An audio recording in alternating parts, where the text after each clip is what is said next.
জিকির মানে ধনীরা মরবে, গরিবেরা খতমটা বেহেশতে থবি নাকি?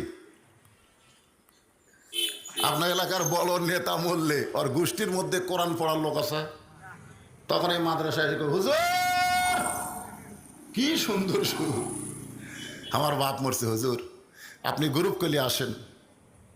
গ্রুপ হুজুর গ্রুপ যাই বলে আইরে সেই দিকে যাই রে, বোঝা শোনা নাই।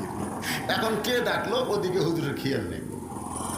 হুজুর এক গ্রুপ যায়, এক খতম কোরআন পড়ে দোয়া করতেছে, আল্লাহ যে লোকটা আমাদেরকে দাওয়াত দিল, আমরা এক খতম কোরআন পড়ে তার জন্যে জান্নাত কামনা করতেছি। আল্লাহ কয় যতই দোয়া কর কবুল হবি না, কারণ মরা মানুষের জন্য কোরআন নয়, কোরআন হলো জীবিত মানুষের হেদায়েতের খোরাক। জোরে কোন কথা ঠিক কি না?